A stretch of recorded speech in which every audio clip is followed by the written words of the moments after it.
नमस्कार, स्वागत है आप सभी का। मैं हूं प्रीति सिंह। संसद के मानसून सत्र का आज छठा दिन है और हम हाजिर हैं दोनों सदनों में आज होने वाले कामकाज का पूरा ब्यौरा लेकर हमारे खास कार्यक्रम संसद में आज के साथ। आगे बढ़ने से पहले एक नजर हेडलाइंस पर। नौवहन के लिए समुद्री सहायता विधेयक 2021 पर राज्यसभा में होगी आगे की चर्चा। नेविगेशन एड के विकास, रखरखाव और प्रबंधन के प्रावधान, लोकसभा से विधेयक को मिल चुकी है मंजूरी।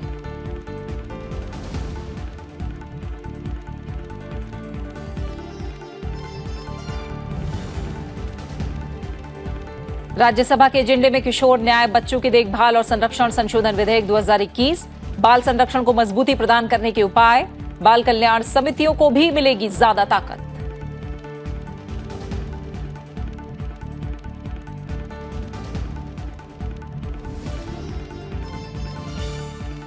और इंसॉल्वेंसी और बैंक्रप्सी कोड संशोधन विधेयक 2021 लोकसभा में होगा विचार।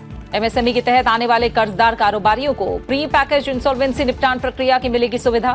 संसद की मंजूरी के बाद 4 अप्रैल 2021 को जारी अध्यादेश की लेगा जगह।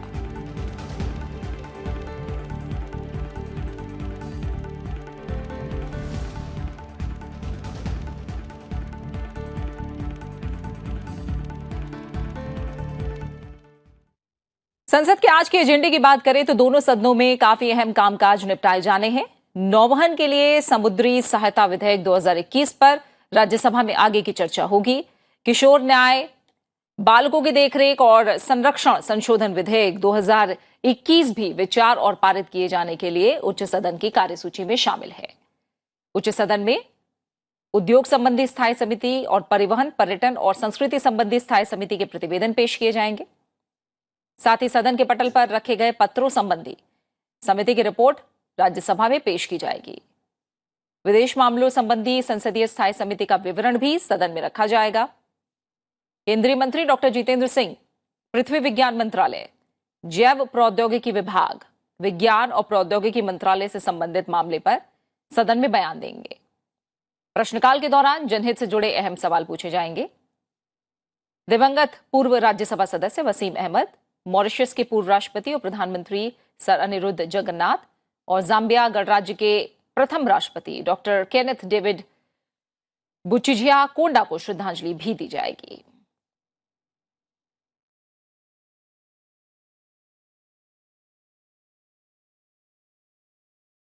हम सीधा मेरे सहयोगी अखिलेश सुमन का रुख करेंगे। संसद भवन परिसर से मेरे साथ वो जुड़े हुए हैं। अखिलेश, हम एजेंडे पर जाहिर तौर पर नजर डाल रहे हैं और हम जानते हैं ये दूसरा हफ्ता है मानसून सत्र का, जिसका आज दूसरा दिन है, यानी छठा दिन कामकाज को लेकर अगर देखें तो। लेकिन जाहिर तौर पर कुछ चिंताएं हैं कामकाज को लेकर, क्योंकि हालात ठीक लगातार नहीं रहे हैं दोनों ही सदनों में। काम ठीक से हो, एजेंडे पर आगे बढ़ा जाए, इसको लेकर सरकार की तरफ से क्या कोशिशें चल रही हैं, विपक्ष क्या कर रहा है, सबसे पहले इसके बारे में बताइए। देखिए प्रीति, ये आमतौर पर ऐसा होता है कि कई बार गतिरोध की स्थिति उत्पन्न होती है और गतिरोध कई बार लंबे समय तक चलता है। जो राज्यसभा में देखने को मिला कि पिछले सप्ताह मात्र कोरोना के मामले पे चर्चा हो पाई, 4 घंटे से ज़्यादा की चर्चा चली और स्वास्थ्य मंत्री ने जवाब भी दिया। लेकिन इसके अलावा कोई भी जो सूची में जो शामिल जितने अन्य एजेंडे हैं, उन एजेंडों पे कोई काम, वाद विवाद या कोई सवाल जवाब नहीं हो पा रहा है।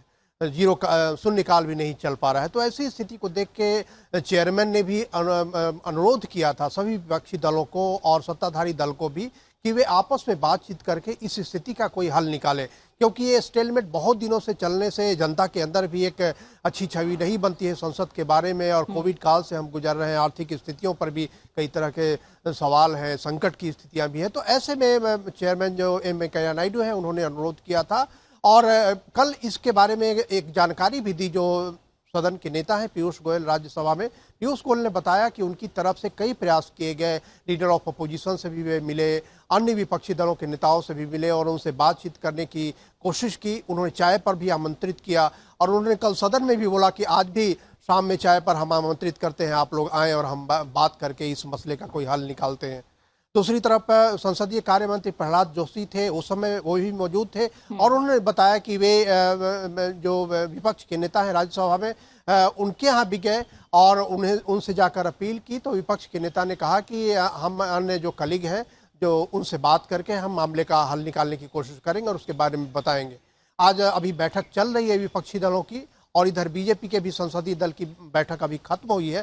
तो बैठक जो विपक्षी दलों की बैठक है उसमें जो अभी तक जो छन कर बातें आ रही, जो कल से ही लगातार चल रही है कि नियम 267 के तहत वे मांग रहे हैं कि चर्चा राज्यसभा में।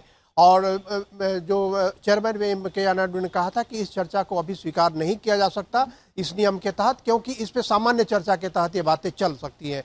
तो इस पे एक गतिरोध की स्थिति बनी हुई थी अभी तक, और अभी पता चलेगा 10:30 बजे के करीब उनकी मीटिंग, विपक्षी दलों की मीटिंग खत्म होगी तो क्या स्थितियां बनती है इस पे पता चलेगा। लेकिन एक बात तय है कि इस बात को लेकर सक्रियता सत्ता पक्ष के अंदर से भी काफ़ी दिखाई जा रही है कि विपक्षी दलों से बात करके इस मसले को ऐसी स्थिति में लाएं ताकि सदन की कार्रवाई चल सके। और चूंकि यह बहुत ही महत्वपूर्ण समय है, बजट के बाद का की स्थिति है, अब जब आर्थिक कार्यक्रम है, सभी कार्यक्रमों को आगे बढ़ाना है, तो इन सारे मामलों पे सत्ताधारी दल की कोशिश है कि विपक्षी दलों से बात करके करे। अब देखना है कि अभी जो 10:30 बजे के बाद विपक्षी दल आते हैं, विपक्षी दलों का के क्या रुख है, और अंततः पता चलेगा 11 बजे जब हाउस के फ्लोर पे जब सत्ता पक्ष और विपक्ष सामने आते हैं तो उस समय असली पता चलता है कि आज सदन की स्थिति क्या रहेगी, क्योंकि कई बातें सभा पटल पे तय होती है। बिल्कुल बिल्कुल, उम्मीद कर रहे हैं कि जो गतिरोध की स्थिति है वो जल्द से जल्द खत्म हो।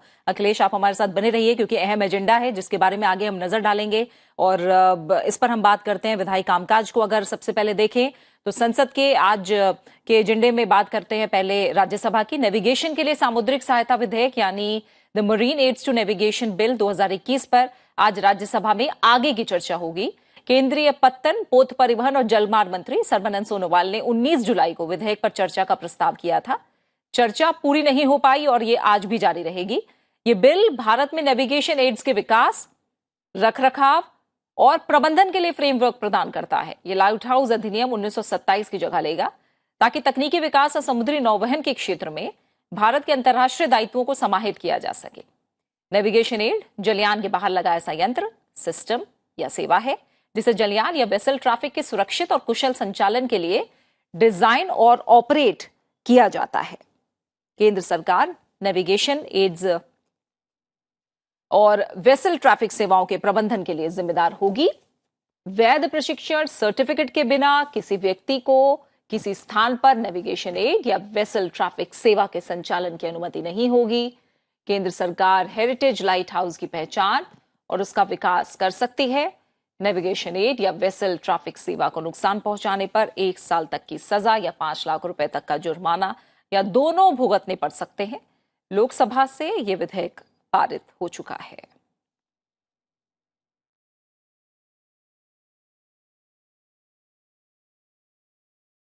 अखिलेश सुमन हमारे साथ लगातार जुड़े हुए हैं। अखिलेश, हम एजेंडे को देख रहे हैं तो लगातार, क्योंकि कामकाज आगे नहीं बढ़ रहा है, जो marine aid to navigation bill 2021 है वो एजेंडे में सरकार पहले लेकर आई। जाहिर तौर पर इसके जो प्रावधान है वो अपने आप में काफी महत्वपूर्ण है, और कोशिश होगी, क्योंकि लोकसभा से इस विधेयक को मंजूरी मिल चुकी है, कोशिश होगी कि जल्द से जल्द राज्यसभा से भी ये बिल पास हो। निश्चित तौर पर प्रीति, क्योंकि लोकसभा से इस साल मार्च में ही पारित हो चुका है, और आप समझ सकते हैं कि पारित होने के साथ ही एक दायित्व बन जाता है राज्यसभा का भी, वह भी उसे पारित करे, ताकि ये जिन कारणों से इस बिल को लाया जा रहा है वे कारण को एड्रेस किया जा सके।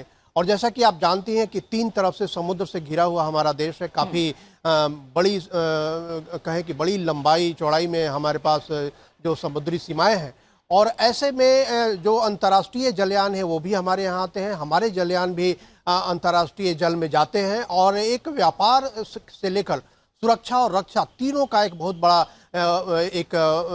ये जो स्पेस होता है जल, वो काफी बड़ा स्पेस होता है। तो ऐसे में कुछ अंतर्राष्ट्रीय प्रतिबद्धताएं भी हमारी होती हैं कि जिस तरह की सुविधाएं हमें अन्य जगहों पे मिल रही हैं समुद्र के अंदर, उस तरह की सुविधाएं हम भी अन्य देशों से आने वाले जहाज़ों को या अपने जहाज़ों को भी दें, ताकि उनका समुचित तरीके से संचालन हो सके और उनकी सुरक्षा भी हो सके, और उनको ज़रूरत पड़ने पे संकट की स्थिति में उनको मदद भी दिया जा सके, उनको रास्ता भी दिखाया जा सके। तो इसके लिए पहले तो एक हमारे पास एक बड़े बड़े मीनार होते थे जिन्हें लाइट हाउस कहा जाता था, और उनको माध्यम से हम संचालन करते थे। लेकिन अब चूंकि आधुनिक प्रणाली आ गई है, इसलिए इसे एक व्यवस्थित रूप देना काफ़ी जरूरी है, और इसलिए इसके जो तकनीकी पहलू हैं उसके अलावा एक प्रबंधन की भी स्थिति बनानी है, जिसके लिए डायरेक्टर जनरल बनाना है, एडवाइजरी काउंसिल बनानी है, सेंट्रल गवर्नमेंट के क्या अधिकार होंगे, ये सारे हैं। तो 14 चैप्टरों का ये बिल है और इस बिल के माध्यम से पूरी तरह से एक कह सकते हैं कि समुद्री जलयान के क्षेत्र में और समुद्री क्षेत्र में हम एक पूरी तरह से प्रबंध की नीति और प्रबंधित तरीके से संचालित कर सकेंगे जलयानों को। और उसके अलावा ऐसे लोगों को पर भी नियंत्रण कर पाएंगे जो अनजाने जानबूझकर उसमें बाधा पहुंचाने की कोशिश करते हैं, उन्हें नुकसान पहुंचाने की कोशिश करते हैं। तो निश्चित तौर पे बहुत अहम बिल है, खास करके आज के दौर में जब एक जो है मराइन रिसोर्सेज और मैरीटाइम में जो हमारा जो सिक्योरिटी है, इंडो पैसिफिक है, हम सारी चीज़ों पे काफ़ी ध्यान दे रहे हैं। ऐसे में बिल हमारे लिए काफ़ी महत्वपूर्ण है। बिल्कुल बिल्कुल। आप हमारे साथ बने रहिए अखिलेश, आगे हम एजेंडे पर बढ़ते हैं और उस पर भी आपसे बातचीत करेंगे। अगला विधायी जो एजेंडा देख रहे हैं राज्यसभा के एजेंडे में किशोर न्याय, बच्चों की देखभाल और संरक्षण संशोधन विधेयक 2021 शामिल है। केंद्रीय महिला और बाल विकास मंत्री स्मृति जुबिन ईरानी विधेयक पर विचार और पारित करने का प्रस्ताव करेंगी। ये विधेयक किशोर न्याय, बच्चों की देखभाल और संरक्षण अधिनियम 2015 में संशोधन करता है, जिसमें उन बच्चों से संबंधित प्रावधान है जिन्होंने कोई अपराध किया हो और जिन्हें देखभाल और संरक्षण की आवश्यकता हो। विधेयक में बाल संरक्षण को मजबूती प्रदान करने के उपाय किए गए हैं। इसके जरिए बच्चों से जुड़े मामलों का तेजी से निपटारा करने और जवाबदेही बढ़ाने के लिए जिला मजिस्ट्रेट और अतिरिक्त जिला मजिस्ट्रेट को ज्यादा शक्तियां देकर सशक्त बनाया गया है। बिल में प्रावधान है कि अदालत के स्थान पर जिला मजिस्ट्रेट और अतिरिक्त जिला मजिस्ट्रेट अडॉप्शन यानी गोद लेने के आदेश जारी करेंगे। बाल कल्याण समितियों को भी ज्यादा ताकत दी जा रही है। इससे बच्चों के बेहतर संरक्षण में मदद मिलेगी।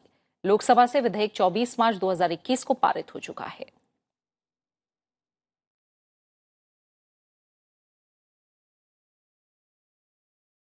अखिलेश, हम किशोर न्याय, बच्चों की देखभाल और संरक्षण संशोधन विधेयक को भी हम लगातार देख रहे हैं कि शुरुआत में ही इसको सरकार लेकर आई एजेंडे में ताकि इस बिल को जल्द से जल्द पारित किया जा सके। और ये भी लोकसभा से विधेयक क्योंकि पारित हो चुका है और सामाजिक रूप से अगर देखें तो ये काफी अहम बिल साबित होगा। बच्चों की देखभाल को लेकर जल्द से जल्द उनसे जुड़े जो मुद्दे हैं उन्हें निपटाने को लेकर अधिकार अब जिला मजिस्ट्रेट को दिए गए हैं। किस तरह से बिल अहम साबित होगा और आसार क्या है?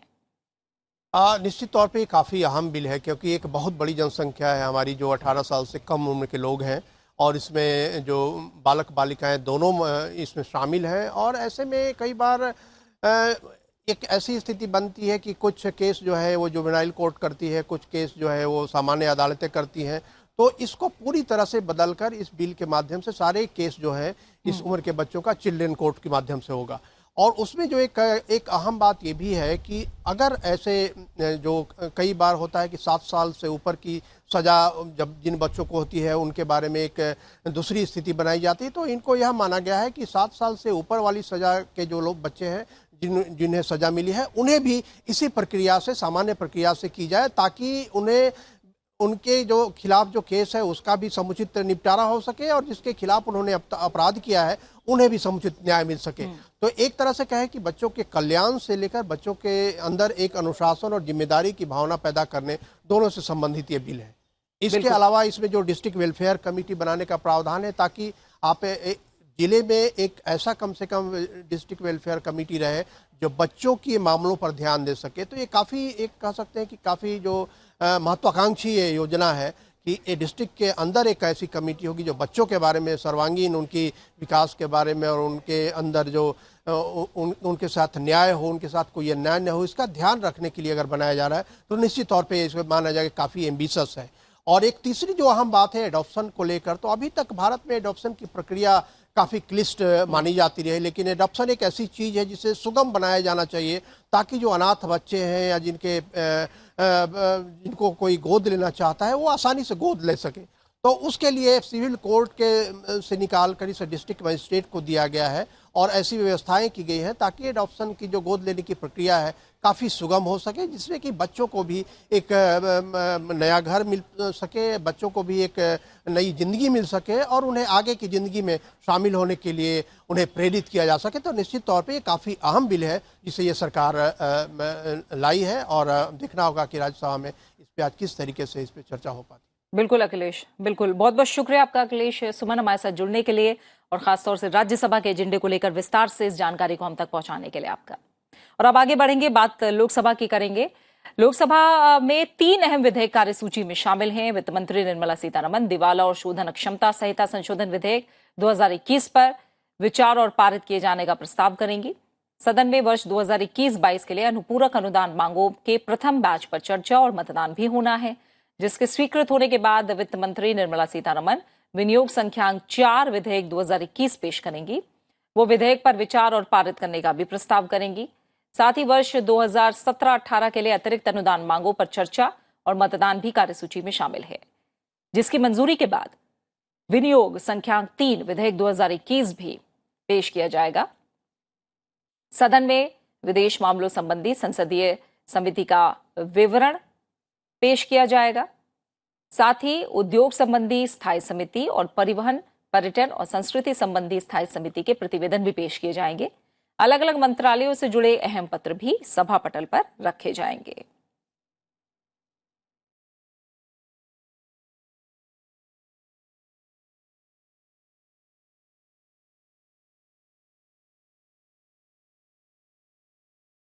वहीं इंसॉल्वेंसी और बैंक्रप्सी कोड संशोधन विधेयक 2021 यानी दिवाला और शोधन अक्षमता संहिता संशोधन विधेयक 2021 आज लोकसभा के एजेंडे में है। वित्त मंत्री निर्मला सीतारमण विधेयक पर विचार और पारित करने का प्रस्ताव करेंगी। इसका मकसद इंसॉल्वेंसी प्रक्रिया में अनुशासन, पारदर्शिता और जवाबदेही को बढ़ाना है।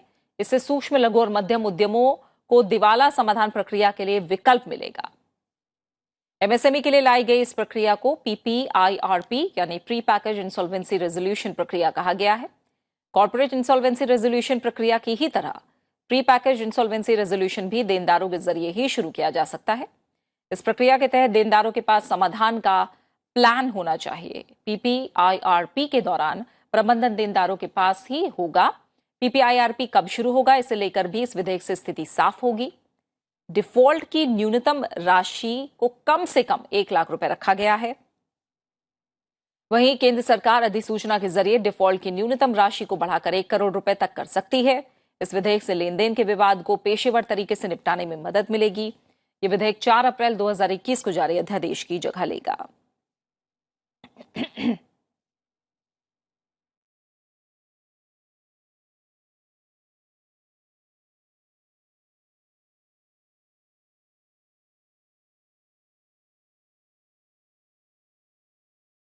रविंद्र सिंह शोरान मेरे सहयोगी संसद भवन परिसर से मेरे साथ जुड़ गए हैं। लोकसभा के एजेंडे के बारे में वो हम तक विस्तार से जानकारी पहुंचाएंगे।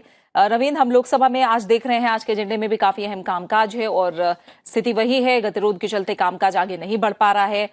एजेंडे को हम देखें तो कितना अहम एजेंडा कुल मिलाकर आज रहने वाला है और संभावनाएं क्या लग रही हैं? जी नमस्कार प्रीति। बिल्कुल, देखिए जिस तरीके से लगातार सरकार कोशिश कर रही है कि पिछले 5 दिन जो सदन में गतिरोध के चलते कामकाज नहीं हो पाया पिछले हफ्ते, और कल का भी जिन देखा किस तरीके से 2 बिल पारित जरूर किए गए लोकसभा से, लेकिन किस तरह से लगातार विपक्ष की तरफ से अवरोध उत्पन्न करने की कोशिश की जा रही थी, जिसकी वजह से वो चर्चा नहीं हो पाई, जिस चर्चा की सरकार लगातार कोशिश करती रही है। और जिस तरह से कल 2 अहम बिल पारित किए थे, सरकार लगातार कोशिश यही कर रही है।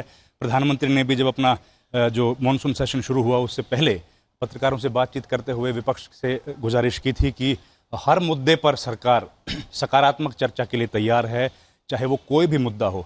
इसके अलावा सरकार की तरफ से केंद्रीय संसदीय मामलों के मंत्री प्रहलाद जोशी भी बार बार यही बात कह चुके हैं कि अगर किसी भी तरह से सरकार कोई बात करना सरकार के साथ किसी तरह की संसद में चर्चा विपक्ष अगर चाहता है तो सरकार उसके लिए हमेशा तैयार है और हर मुद्दे पर साफगोई के साथ अपने विचार सरकार रखने के लिए हर मामले पर तैयार है।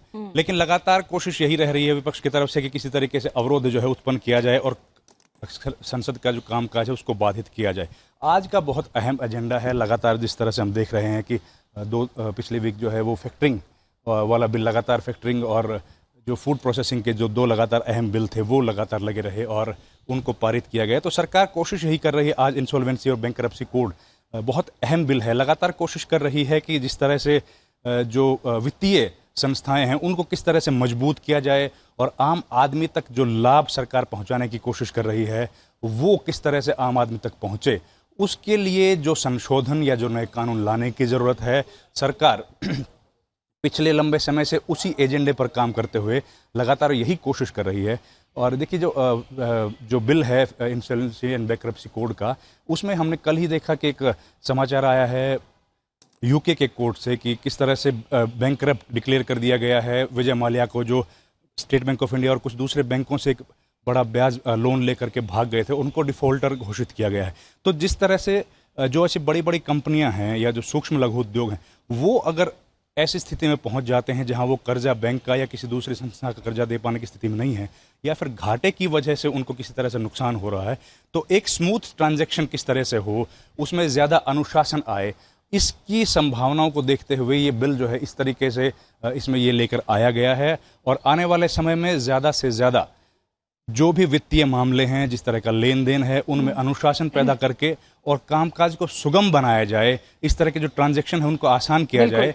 जिससे कि किसी भी तरह से जो खरीदार कंपनी है या जो आम जनता है उस पर बोझ ना पड़े और जवाबदेही और पारदर्शिता बढ़े, इसलिए तमाम प्रावधान इस बिल में किए गए हैं। बहुत बहुत शुक्रिया रविंद्र सिंह शौरान, आपका हमारे साथ जुड़ने के लिए और इस तमाम जानकारी को विस्तार से हम तक पहुंचाने के लिए। आगे बढ़ेंगे, लोकसभा में आज अहम वित्तीय कामकाज भी निपटाए जाएंगे। सदन में वर्ष 2021-22 के लिए अनुपूरक अनुदान मांगों के प्रथम बैच पर चर्चा और मतदान होना है, जिसके स्वीकृत होने के बाद वित्त मंत्री निर्मला सीतारमण विनियोग संख्यांक 4 विधेयक 2021 पेश करेंगी। वो विधेयक पर विचार और पारित करने का भी प्रस्ताव करेंगी। साथ ही वर्ष 2017-18 के लिए अतिरिक्त अनुदान मांगों पर चर्चा और मतदान भी कार्यसूची में शामिल है, जिसकी मंजूरी के बाद विनियोग संख्यांक 3 विधेयक 2021 भी पेश किया जाएगा। वित्त मंत्री विनियोग संख्यांक 3 विधेयक की संचित निधि से धनराशि निकालने की शक्ति देता है। संविधान के अनुच्छेद 114 के मुताबिक सरकार संसद की मंजूरी के बाद ही संचित निधि से धनराशि निकाल सकती है, जिसका इस्तेमाल वित्तीय वर्ष के दौरान खर्चों को पूरा करने के लिए किया जाता है।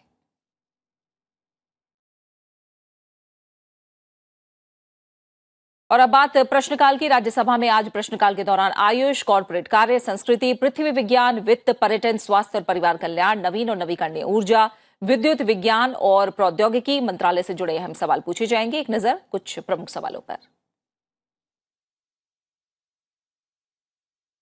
राज्यसभा में प्रश्नकाल की शुरुआत स्वास्थ्य और परिवार कल्याण मंत्रालय से जुड़े सवाल से होगी। सांसद हरनाथ सिंह यादव निजी क्षेत्र में वैक्सीन के उत्पादन को बढ़ावा दिए जाने को लेकर सवाल करेंगे। सांसद Vaiko SARS corona virus 2 genome अनुक्रमण से संबंधित प्रश्न पूछेंगे। सांसद आनंद शर्मा कोविड-19 के कारण मरने वाले लोगों के परिजनों को मुआवजा देने से संबंधित सवाल पूछेंगे। सांसद छाया वर्मा कोविड-19 योद्धाओं का समय पर टीकाकरण को लेकर सवाल करेंगी। सांसद शमशेर सिंह ढुल्लों वित्त मंत्रालय से सार्वजनिक क्षेत्र के बैंकों में माफ किए गए ऋण से जुड़े महत्वपूर्ण सवाल करेंगे। सांसद Sushil Kumar Modi cryptocurrency exchange से जुड़े मुद्दे पर अहम सवाल पूछेंगे। सांसद शक्ति सिंह गोहिल अपील दायर नहीं करके सीबीडीटी के आदेशों का अनुपालन नहीं किए जाने को लेकर प्रश्न पूछेंगे। सांसद अभी आगे कंपनी कर विवरणी दायर करने की प्रक्रिया को समाप्त किए जाने से संबंधित प्रश्न पूछेंगे। सांसद सुखेंदु शेखर राय पनामा पेपर घोटाले से जुड़े अहम सवाल करेंगे। सांसद बिनोय बिस्वम सार्वजनिक क्षेत्र के बैंकों में ऋण चूककर्ता से संबंधित प्रश्न पूछेंगे। सांसद जीसी चंद्रशेखर कॉर्पोरेट कर संग्रहण को लेकर सवाल करेंगे। सांसद डॉक्टर सस्मित पात्रा नवीन और नवीकरणीय ऊर्जा मंत्रालय से देश में नवीन और नवीकरणीय ऊर्जा का विकास किए जाने से संबंधित प्रश्न करेंगे। सांसद रेवती रमन सिंह विद्युत मंत्रालय से बिजली घरों में सल्फर डाइऑक्साइड नियंत्रक प्रौद्योगिकी के संस्थापन पर सवाल करेंगे। सांसद अशोक वाजपेयी पर्यटन मंत्रालय से नई पर्यटन अवसंरचना परियोजनाओं से संबंधित सवाल करेंगे। वहीं लोकसभा में भी आज प्रश्नकाल के दौरान कृषि और किसान कल्याण, रसायन और उर्वरक, उपभोक्ता मामले, खाद्य और सार्वजनिक वितरण, सहकारिता, मत्स्य पालन, पशुपालन और डेयरी, खाद्य प्रसंस्करण उद्योग, भारी उद्योग, गृह, पंचायती राज, ग्रामीण विकास, सामाजिक न्याय और अधिकारिता मंत्रालय से जुड़े सवाल पूछे जाएंगे। लोकसभा में प्रश्नकाल की शुरुआत कृषि और किसान कल्याण मंत्रालय से जुड़े सवाल से होगी। सांसद राजवीर सिंह कीटनाशकों का विनियमन पर सवाल करेंगे। सांसद हनुमान बेनीवाल संविदा कृषि संबंधी पाठ्यक्रम को लेकर सवाल पूछेंगे। सांसद चुन्नीलाल साहू प्रधानमंत्री किसान सम्मान निधि योजना के अंतर्गत छूट गए किसानों को सूचीबद्ध करने से संबंधित प्रश्न पूछेंगे। सांसद जयदेव गल्ला राष्ट्रीय किसान डेटाबेस तैयार करने को लेकर सवाल करेंगे। सांसद वाईएस अविनाश रेड्डी किसानों पर संकट से जुड़े महत्वपूर्ण सवाल करेंगे। सांसद अनिल फिरोजिया बागवानी क्षेत्र का समग्र विकास को लेकर प्रश्न पूछेंगे। सांसद डॉक्टर आलोक कुमार सुमन खाद्य प्रसंस्करण उद्योग मंत्रालय से प्रधानमंत्री सूक्ष्म खाद्य उद्योग उन्नयन योजना के कार्यान्वयन पर सवाल करेंगे। सांसद डॉक्टर मनोज राजौरिया प्रधानमंत्री किसान संपदा योजना का उन्नयन से संबंधित प्रश्न करेंगे। सांसद रामदास तडस ग्रामीण विकास मंत्रालय से प्रधानमंत्री ग्राम सड़क योजना के अंतर्गत सड़कों के निर्माण को लेकर सवाल पूछेंगे। सांसद भावना गवली पाटिल दीनदयाल उपाध्याय ग्रामीण कौशल योजना के अंतर्गत युवाओं को प्रशिक्षण संबंधी प्रश्न पूछेंगी। सांसद विष्णु दयाल राम गृह मंत्रालय से नक्सल समूहों द्वारा बच्चों के इस्तेमाल को लेकर गंभीर सवाल पूछेंगे। सांसद डॉक्टर डी रवि कुमार सामाजिक न्याय और अधिकारिता मंत्रालय से राष्ट्रीय समुद्र पारीय छात्रवृत्ति पर प्रश्न पूछेंगे। सांसद राहुल रमेश शेवाले महाराष्ट्र में अन्य पिछड़ा वर्गों के लिए आरक्षण को लेकर सवाल करेंगे। सांसद मलूक नागर मत्स्य पालन पशुपालन और डेयरी मंत्रालय से वैश्विक महामारी के कारण डेयरी व्यवसाय को हानि होने को लेकर सवाल करेंगे। सांसद अनुराग शर्मा रसायन और उर्वरक मंत्रालय से बल्क ड्रग पार्क से संबंधित सवाल पूछेंगे।